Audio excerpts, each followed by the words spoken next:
Good to see all of you again this afternoon for the AP US History. We've just finished an awesome hour of your world history with Laura. And so now you are back with me and Heather for US history. Dong, dong, dong. So we're out of the super exciting, well-covered areas of history. We've done Revolutionary War, we've done Civil War. Now we're into the next thing. So industrialization and labor. Not nearly as exciting, but it's still important. So we're going to go and go through that. Yeah, wonderful. If it's not your favorite, then maybe today is a great session for you to hang around with us, because we got to go over some of these things that they may ask you about. Actually, the next three sessions are probably ones that have a little less coverage in your classes. And they're not so much event driven as long processes of things, like watching change happen over a long period of time, which, interestingly enough, is how a lot of these student response questions that you're going to be getting on test day are going to go. Because remember, there was breaking news on Friday last week, and I always bring it up because I want to make sure people know that they have changed the test at home, 45 minutes, all free response, no multiple choice. That has been confirmed by College Board via their tweets on Tweetster or whatever it is. And they are not going to be doing any multiple choice. And so everything's going to be free response, which means you need to know how to connect the dots, know how to find those threads that tie between things.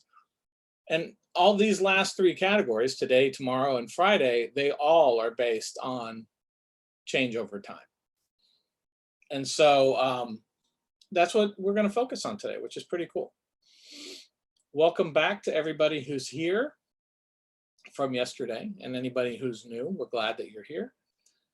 Let's get rolling. So once again, these are the need to know concepts that we do talk about. We already covered the first 5 so far, and now we've got, today is industrialization and labor, and then tomorrow we're going to be talking about immigration and migrations, and then 8 we're going to talk about social changes and like how different things have changed over time and treatments of women and minorities and things like that. So let's roll it. Industrialization and labor. So we've closed down the Civil War, and the US begins a very rapid, intense change towards industrialization. Prior to the Civil War, the North was very industrialized. The South was still very agricultural. This actually, if you remember yesterday, was one of the reasons that there was great conflict between the North and the South, was states' rights versus federal rights. The South was worried that the industrialized North was going to basically take over everything, that they would be running it all, and they were right. And so after Civil War, we start to see farming and local businesses are declining in importance. Transportation is a bigger thing. Railroads, boats. We're starting to see that you can get stuff from further away. And so you don't always have to go to the guy down the street who has the nicest collection of, shirts. You can get your shirts from New York City and stuff like that. Skilled artisans are not nearly as important, because now we're starting to get into mass production and people wanting things to look the same. It's not so much about having unique items. And it's really interesting. It's like, if you keep going with this and go to today, how you can see all of these things rising in importance again. Like, this is what everyone wants to go back to. We're like, all of the micro companies that just do small things, and artisans and like, tiny shops. People love those things now. And farmers are starting, like local farmers are starting to get to more importance. And so there has been a lot of change in this as it's swooping back up. So it'll be interesting, a couple decades from now, seeing this chapter and how it's going to have a different curve on it. Large corporations are dominating the economy. That hasn't stopped. It's just different what they are now. Railroads are not as big. Technology is a lot bigger. Pharmaceuticals is a lot bigger. Insurance and investments, those are a lot bigger. But back then it was oil, steel, and railroads. Those were the big three. Industrialists employed unskilled workers. Being skilled doesn't help you to use a drill press or to push a button or to sand something. And so skilled workers were not as necessary, and you don't have to pay somebody as much if they're not skilled. You can, again, still see that in big business. It's, I don't need somebody super skilled to work at Walmart or McDonald's or something like that. And so a lot of those companies are going to have less skilled workers because I can train you in something. And skilled workers, they cost more. And so that's where these corporations went as this industrialization is growing. So as we said, new transportation and communication systems linked to different regions. We're starting to see, information and, beliefs and cultural things moving back and forth across the country. Things are not relegated to just one region anymore. It's starting to be spread all over the place. As now tied in with Need to Know Concept 7, as immigration is growing and as migration to the cities is growing, the workforce starts to grow more and more. Also a constant supply of unskilled workers. So they can keep hiring people. New technology increases productivity, and new financial structures, meaning banks, means that businesses can get larger and larger. They have the money to build bigger buildings, to build more buildings, to expand into other areas. Now, one of the things that I like about the questions we're going to have to deal with on test day is that it forces us to kind of see the cause and effect of everything. So as businesses get bigger and as they employ more and more unskilled workers, it's easier for them to replace people. So it actually erodes the rights of the workers. And so it's kind of like if in economics, when you talk about in economics, you got the supply and demand curve.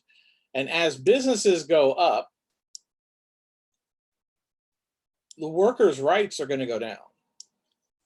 Because when you're down here, I can find anybody I want to do that job. And if you don't like it, you're fired. Not a big deal. Doesn't hurt me. There's 1,000 people lined outside the door. And unfortunately, that it does, we still see that in some industries today, where it's like I can replace you, therefore you pretty much have to do what I want you to do, and with no complaints. And so that kind of what starts happening. The bigger the country, the bigger the companies get, the less government involvement that there is, the situation is getting worse and worse. There's no regulation on how many hours they can work. There's no regulation on child labor. There's no regulations as far as safety. It becomes a dangerous place to work. And workers are getting very, very frustrated at this. 10 hours a day, 6 days a week. Teachers are like, yeah, so. But yeah, that's what the work week looked like for factory workers. The wages were low. They could get cut. It wouldn't matter. No one would care. If you don't like it, again, I can find somebody who'll take it. And so the workers have no leg to stand on. There's no protection for unions, for strikes. If unions start to form, now what a union is, for those of you who aren't entirely sure, a union is where you have a group of workers within a particular industry or company that like unionize to where they want everyone to be treated the same, they fight for their rights, and they can work together as a group, like a bulk group. And so the thing is if there was wind of unionization happening, everyone would just be fired. If a strike happened, everyone would be fired. And so there really wasn't any, you had no recourse. There was nothing that workers could do at that point. Child labor, it's all over the place. It's dangerous. It's just as dangerous as for adults, maybe even more so because they're little guys. The stability of the market, the stability of the economy itself is like terrible. You start to see panics, you see downturns, you see, the kind of stuff that we've seen over the last couple of weeks. If you notice anything about the economy, those don't happen very often. People are like going back like 12 years before the last time anything like that happened. Here, it's like every year there's stuff, every 2 years there's stuff, where it's just the people that are in charge, they make these wild, risky moves, and it ends up hurting a ton of people. But again, they're insulated, so it doesn't matter. So you start to have these large-scale strikes. You start to see some of them are violent. You see, riots. You see things where workers get killed because the government is just kind of like hands off. I'm not going to regulate anything. But once it starts getting messy, we're coming in and supporting the people who put us where we are, and they will shut down those strikes. Or there are groups that were out there that were like private mercenary type things that would come in and do it for them, do it for the companies. But eventually this tension, you can't have those kind of things happen all the time. You have to at some point address it. And so there finally is going to be some kind of reaction. So you have Wabash and Pacific Railway Company versus the state of Illinois. So the states could no longer control interstate commerce. That means the individual states could not do that. So what's happening is every state would have its own laws. And so when a railroad would go through it, they would have different laws in each state they went through. And so that would affect like pay, and it would affect taxes and all of these different things. And so it's like, that's not fair to the railroad. It's not fair to the workers. It's not fair to the farmers because they can undercut things and they don't have to follow the same rules in every state. And so what ends up happening is that interstate commerce now becomes the purview of the federal government, not the state governments. Interstate Commerce Act in 1887. So now the federal government says they can regulate railroads because they are they're an interstate organization.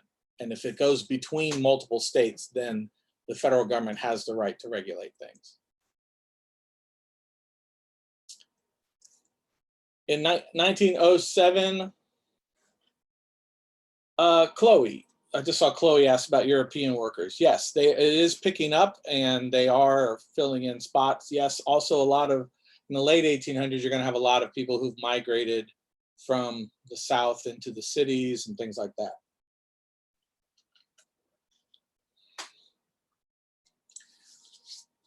Yeah, Vanderbilt, yeah, he owned railroads. So 1907, there's a panic. Congress passes the Federal Reserve Act. Federal Reserve System is finally created. there's going to be some kind of protection. There's money that is going to be held in reserve to where there's some kind of regulation on money supply. It's not just we keep printing money. It's not that there's a run on it. There are actually going to be people behind the scenes trying to keep the economy stable and safe. Also, the monopolies are attacked, not the game, although the game is based on the concept. And this is always interesting. When the government passes a law and then has to pass another law to make the first law actually worth anything. And so the Sherman Antitrust Act was passed in 1890. And it did nothing. And everyone knows this. And so then it wasn't until the Clayton Antitrust Act in 1914 that they actually had enough teeth in it. They had enough where they were able to do anything about it to actually start breaking up these trusts. Because the trust, when you have a monopoly, when you have a trust, when it kills, all of competition in the workplace, I mean, what ends up happening is if I have a trust, if I am the one who owns everything in this particular industry, I don't have to listen to consumer complaints. I don't have to listen to, preferences. I don't have to protect my workers. I don't have to have regulated prices. I can do anything I want. And so what ends up happening is that's not healthy. It's not good. It's going to end up strangling the economy because then you have like a few people that are doing everything. And so Carnegie, Rockefeller, Vanderbilt, some of those guys, they are the ones who are doing this. And so finally the country's like, all right, we got to break this stuff up. Okay. So those are the basics of industrialization from the end of the Civil War to about World War I. So by World War I, where we are is that there are some laws to protect workers finally in place. There are some antitrust laws that are breaking up these big monopolies. And the country is very, very much industrialized. The agricultural industry is more consolidated, less small farms. The farmer as a career path is not exactly highly touted any longer.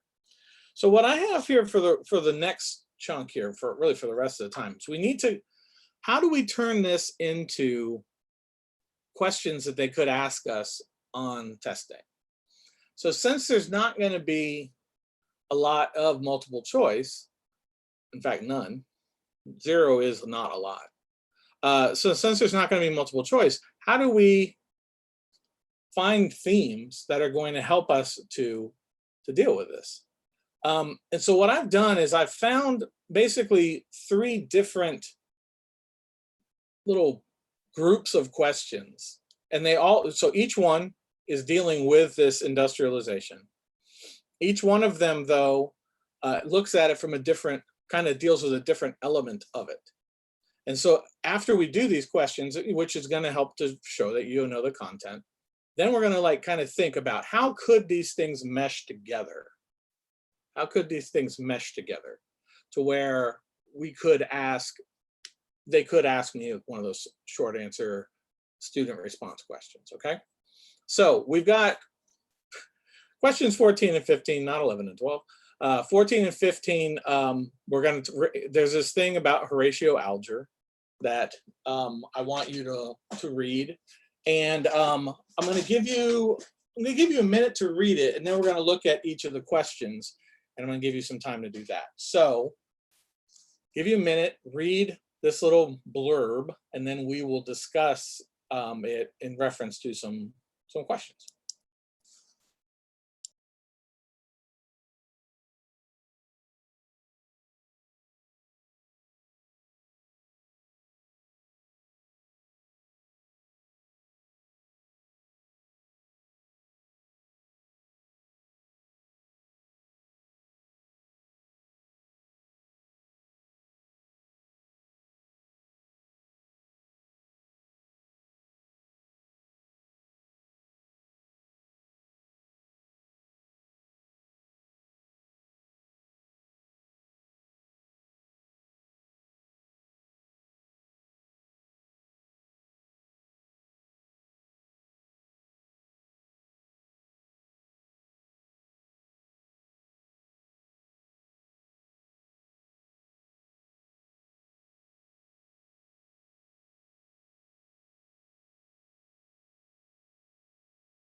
Okay, so Horatio Alger.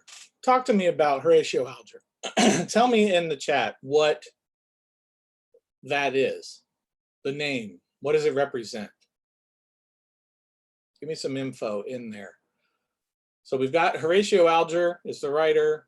What's going on with this? Because it has an important,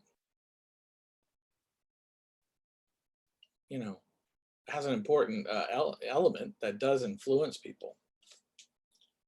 And so what is his story? Think about that.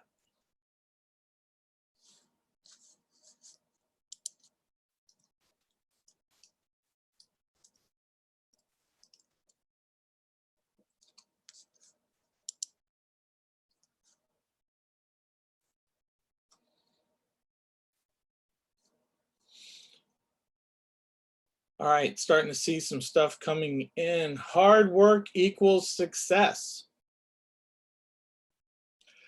So Chloe is saying it is that people, if it's the belief that anybody can come to America, the streets are paved with gold, anybody can come to America and become better.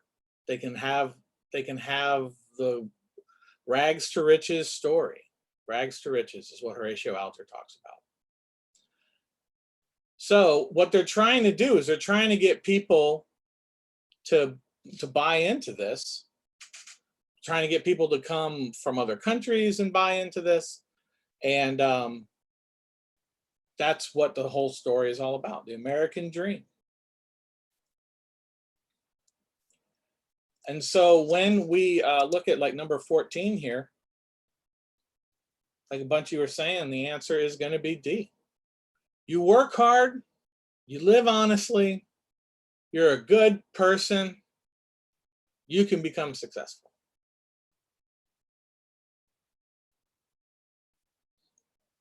Awesome. A lot of people they believe this, and it can be true, I guess. There are stories about that where it is true, but it's not a set law that is always true, although people thought it might be. So anyone who is poor, you can work hard, you can make it, you can do it. You just have to work hard enough. All right, number 15, look at 15 and tell me what answer you would match. Who's going to be opposed to that? Who is going to say, hey, you know what? That's a barefaced lie. That is not true, my friend. If anyone was going to find out that hard work would give you something, it would be me, because I work so hard. Who would that be in this question, number 15?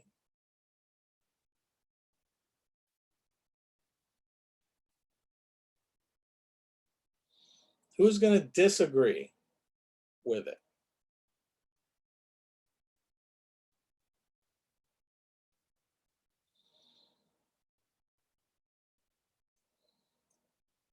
I see a lot of people putting A, social Darwinists. Is that going to be right?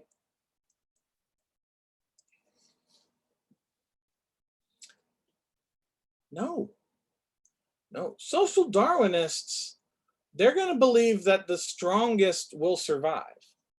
And technically, you could have somebody who was strong work their way up and survive. So that actually does, I mean, they're going to have some attachment to that myth. But labor union members, workers in these factories, they're going to say, hey, you know what? This is full of garbage. This isn't true. I'm working 10 hours a day, 6 days a week. I'm a nice guy. I work hard. I am broke. I have nothing. No one cares about me. My best friend just got destroyed by a piece of metal that got thrown out of an unsafe machine. So it's going to be the workers that are like, this isn't true. The people that are in charge, the factory owners, they're going to try to say this is true because they're trying to get people to come over to work for cheap. But labor union members, they're like, this isn't true. Okay. Cool. They would not believe that. Okay, now we got some questions about this fancy pants drawing of a oil octopus or something. I don't know. So we got number 50. You can look at the picture and tell me in the chat what you think the answer would be.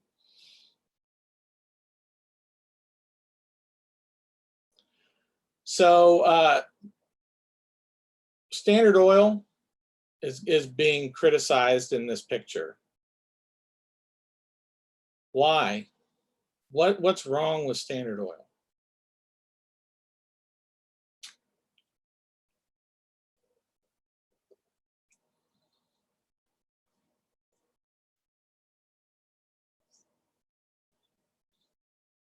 So there's lots of things wrong with Standard Oil, but the question is asking which thing is this picture criticizing? And answer choice B that you guys are all saying is exactly right. They owned not just all the oil, but they owned the government as well. That the government was not providing oversight.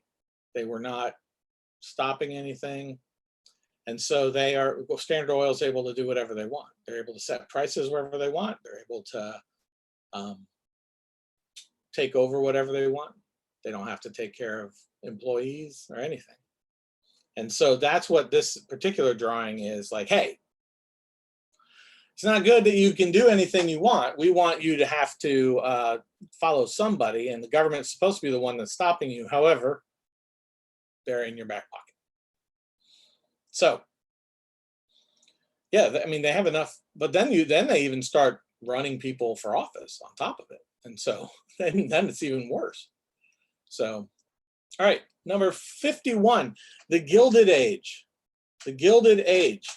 I'm going to go ahead and give a 30-second timer for you guys to vote in the poll or in the chat on this one.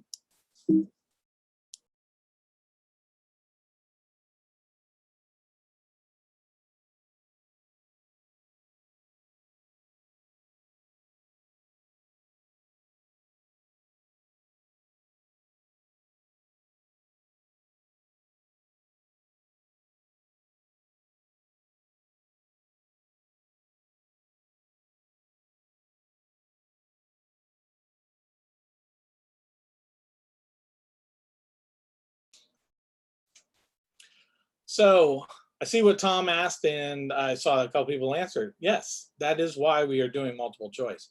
It is free response on the test. However, the free response is going to have to ask questions that demonstrate your content knowledge. And so getting the content down, making sure that you understand each of these big concepts is going to be important for you to be able to elaborate on them and clearly answer them. And so I want to make sure that you understand exactly what happened in the industrialization topic so that if they ask you a question about it, you will be able to answer clearly with good examples. So the Gilded Age, that's what this is called, is going to be characterized by big business control of government and the American economy. Exactly right. Strong presidents. If you actually think about strong presidents, this is the era of some of the weakest presidents ever. In fact, there's called the forgettable presidents and the forgettable administrations. And you've got people that some of these are the ones that people forget whenever you're filling out the name all the presidents quizzes and stuff like that. It's these that people are like, what, who, what? I don't remember that person at all. And that, yeah, they're not the most, they're not the ones that people are going to make pops out of. In other words, you know, you may have, you know, like a John F. Kennedy pop, and you may have, you know, Ronald Reagan pop, but they're not going to make a Chester A. Arthur pop. There's not going to be a James Garfield pop. William Henry Harrison. Franklin Pierce. Those are not going to, there's not really like people putting them on shirts. And the do nothings, there you go. So that's going to be, the government is pretty weak at this point. They're basically getting kicked around by the businesses. So number 52. And Tiffany makes a good point where Teddy Roosevelt, he's tough. He's a good president. And so he's strong. And so he's able to fight some of this. And then FDR is another one that kills some more of the elements of things like this. And it's just because both they were stronger. I mean, you have a lot, the weaker the president, the more government is being run by other entities. So 52, let me give you 30 seconds to work on 52.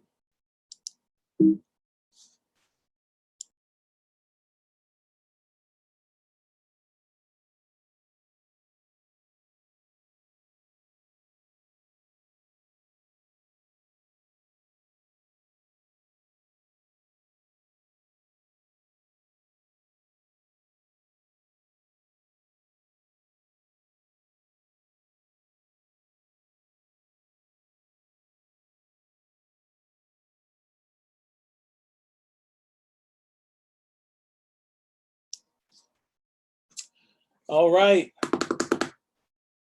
Interstate Commerce Act is going to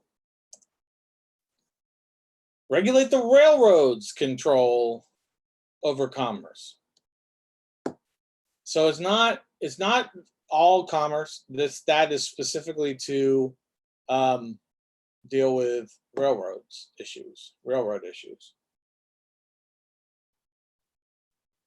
So B, I know B was a tempting choice, but that's too, it's too big. It covers too much. C is going to be just the railroads. So.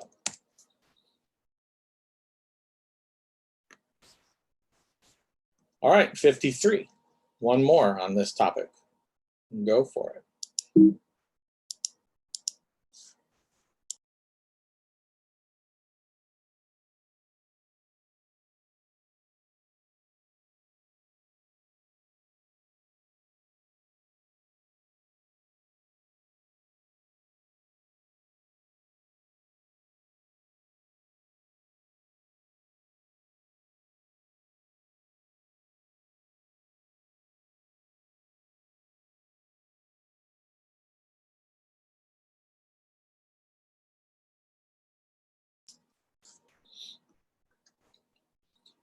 Seeing some different answers coming in, torn between some of these. I don't see any that are like picking A or D, but I do see some that are picking B and C. Eliminating competitors by partnering.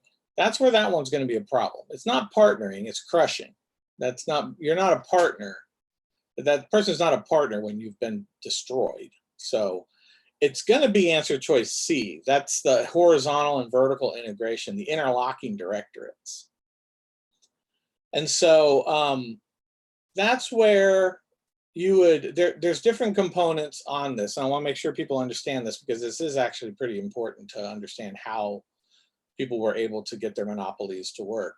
And so, like, if you think about like a car, and you're building a car, and you think about all the components that need to go into a car, well, what they would do is they would own the car manufacturing company, but then they would also own the steel company that was building getting the steel together to send to the car company. They would also own the rubber company that was making the tires. They also would own the, leather company that was making the seats. And so all along the way, they are controlling the prices of this. Another thing that they would do, that would be like a vertical integration. Then like a horizontal one would be they would also own like complementary goods across the horizontal axis, which is like if the car, they would also own the gas stations, and they'd also would own the oil change places, and they also would own the insurance company, and they also would own the road repair place. And so that's like a horizontal one where they give you your good, and then everywhere along the line they still are making the money, and so they can basically run an entire industry because they own every component of it. And then interlocking directorates is another one that they talk about, which is where you would have corporate officers from one company would also be a corporate officer for another company or several other companies. And so then that way they still were always, any decision they were making was good for everybody tied together. And so that's going to be what the different implementations of that is. So vertical is going to be owning every component in a product creation line. Horizontal is going to be owning everything that's complementary to your product. Interlocking directorates is going to be where the board of directors are like kind of woven together. And so you're on multiple boards for your cronies. Okay. So we talked about the Horatio Alger myth, and then we talked about monopolization. So the Horatio Alger myth caused people to come to America, come to the city, hoping to find this rags to riches story. They end up getting caught into the machinery of the monopolies. So now we're going to look at the people on the opposite, the other end of this. And so now they're sitting there going, wait a minute, this is not good. And so we're going to look at some questions now about the workers and how is this being done? How is this, these monopolies, how are they wrong? So I'm going to give you guys a minute to read this, and then we're going to talk about some questions.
Okay, so we see what Walter Wheel is talking about here.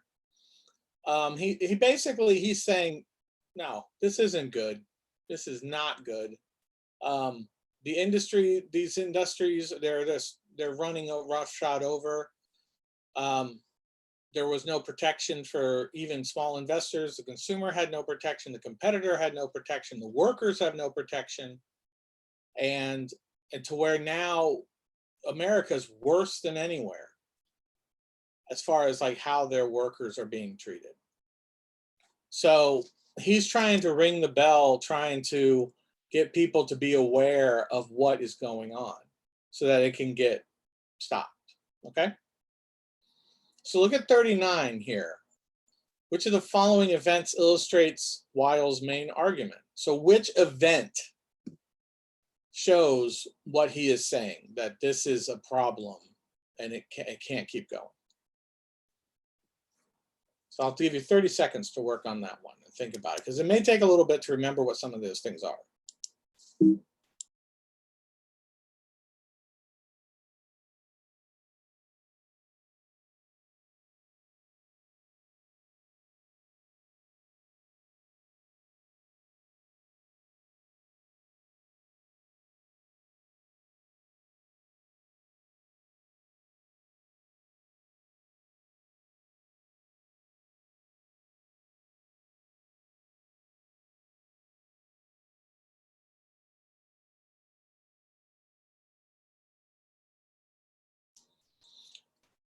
All right. So in this one, it's kind of like, so a while is saying that this is not good. This cannot continue to happen. Okay. So yes, see the domination of the industry by Carnegie, it represents part of what he's talking about, but not the stuff about the worker. It's not indicating the fact that the worker there needs to be some improvement. That C is just kind of pointing out another element of the problem. What we're trying to find is something that actually demonstrates how things are getting out of control, how things are being treated poorly. And so the Haymarket Affair, first of all, you have to remember what the Haymarket Affair is.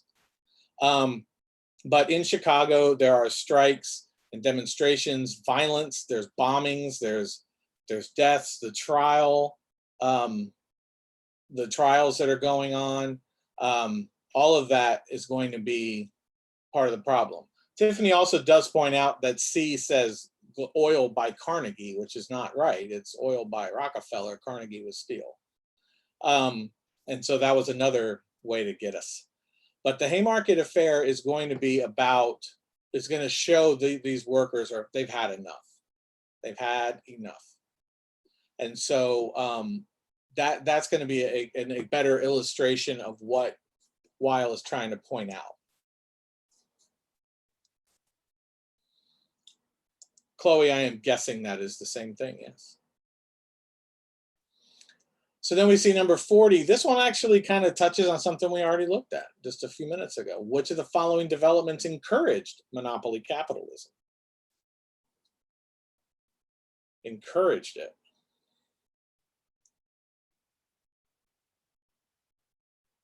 Put some votes in the poll. Yeah.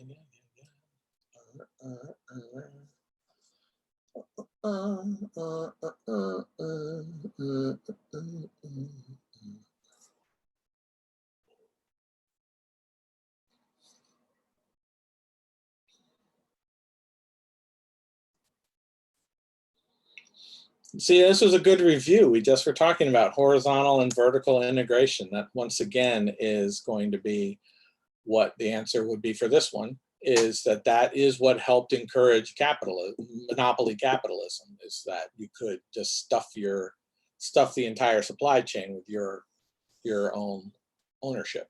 So okay, so now we've looked at the Alger myth.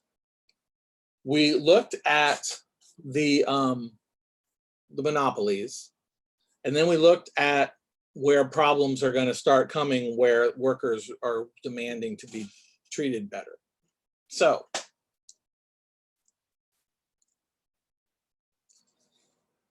and this is a good reminder, we talked earlier about this, but this is a good question about this, is what was the strongest response?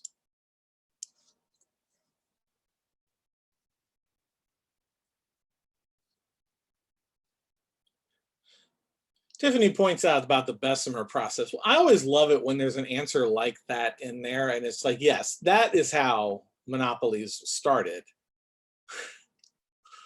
was something like that. It's like, what? No. Vulcanization of rubber. That's how the monopoly started. So remember on this one, the Sherman Antitrust Act didn't do diddly-do. The Clayton Antitrust Act is when they actually made Sherman do something. So keep that in mind.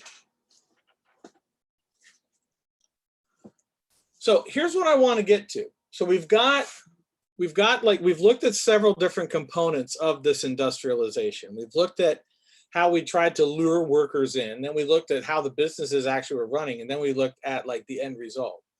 So I want you to think about what are some possible ways that this could get turned into a question, that could get turned into something where you would have to come up with a more elaborate answer. So look and see, like these are just a few that I came up with that you could see where this would bridge several eras. So you have the Horatio Alger myth that's in existence at the same time that the monopolistic economy is going on. How could they both be true? How could they both be true? You know, Tell me, what are some things that you would put if there was a question along those lines? What would you say regarding that? What are some things you would point out?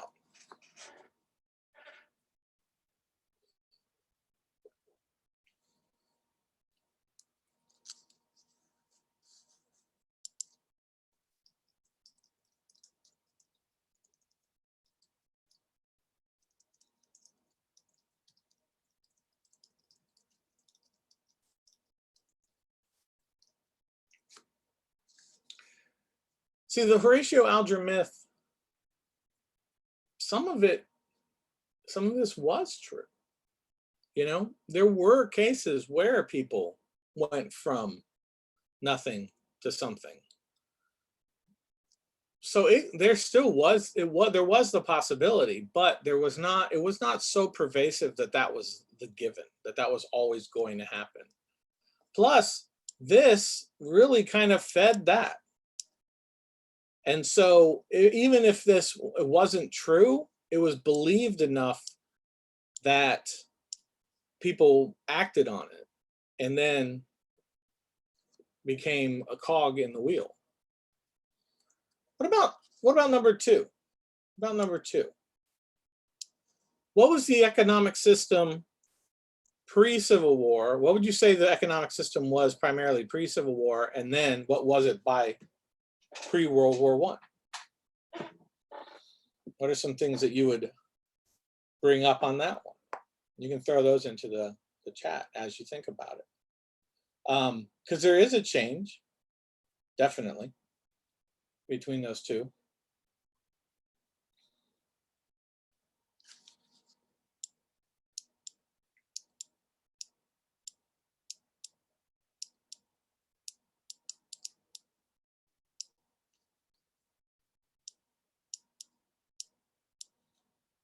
And that Carnegie is an example of, because he was like a self-made man and he also was a monopoly. So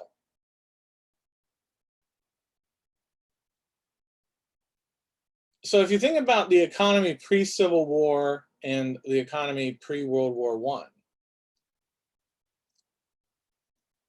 I, pre-Civil War, it still was a lot of agrarian. You know, the South especially, there was a lot of agrarian. Industrialization was starting, but America was not a completely industrialized country pre-Civil War. Pre-World War I, it was. And and within like 50 years, everything had shifted. And so looking at those two things, looking at the size of the economy also, because we did talk about that yesterday, we talked about this too, where with their foreign policy, the US now is a very large economy pre-World War I. Harish, I like what you said. Jose, yes, Horatio Alger, Carnegie is an example of both, actually. That's a way you could say they both are true. Harish, I like that. Where before the Civil War, it was a smaller industries, smaller companies, pretty common, and then that started to get crushed. So what about like 3. What about 3 here?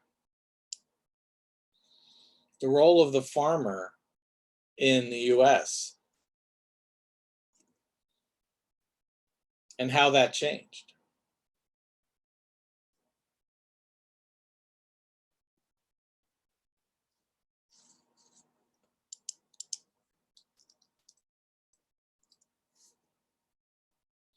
How did the role of the farmer change? I mean, so this is where you kind of think back to the founding of the nation, and probably one of the most important jobs was farmer. You know, that was what a lot of people were.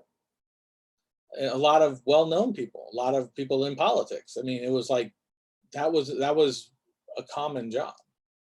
By World War I, it was greatly compacted, and it was a harder job to do. It was not as legitimate of an option. Yeah, I like what you guys are saying. So, I mean, do you see what the value of thinking through these different questions are? This is why, so like when we were talking earlier about the multiple choice, it's like, okay, I got all that down, but now I got to connect all the dots. Now I've got to be able to pull those things in to where it's not just one element anymore. It's not just one thing. All right, what about that last one? What about number 4?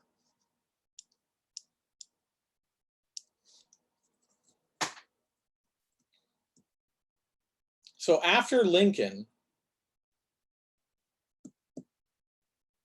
what do we notice about the trends when it comes to president versus business? Like when we're looking at the president's, the strength, when I say strength of a president, I mean like, you know, one that is, their administration is doing stuff and the president is involved with, you know, guiding the country. So not the know nothings for sure. But what are some things you notice when you see a president that is relatively strong? When they're kind of weak, business goes crazy. You know, they're taking over, they're doing all this stuff. And it isn't until there is like a Teddy Roosevelt type person that can actually step in and say, all right, these are some things that we're gonna stop, you know? And so again, this is just a way to connect multiple dots. Like, because like if you look at the presidency post Lincoln and you have Andrew Johnson and you've got Grant and you've got some terrible presidents. You have some of the worst presidents ever in that run. And so it's a little wonder that things start getting out of hand. It's a little wonder that they're like, well, we're not going to do anything about it. And so you can kind of trace and see, again, strength of the president, you know, strength of business. They don't go together. So, all right. So that's how what we can cover with industrialization. That you can look and see like how you can draw that all along the way, and make possible questions out of it. So it may not be the best topic, it may not be the most exciting topic, but it still plays a major role. It's still going to be asked about, and so you want to make sure you can answer whatever they're going to throw at you. Tomorrow, like I said, we're going to be dealing with immigration and migration. And so hopefully you can come back for that. At the top of the hour, we are going to have the amazing Ari and Nick for the world famous AP biology. And so you want to stick around for that. Thanks so much. Thank you, Heather, for once again being amazing in the chat. And we will see you tomorrow.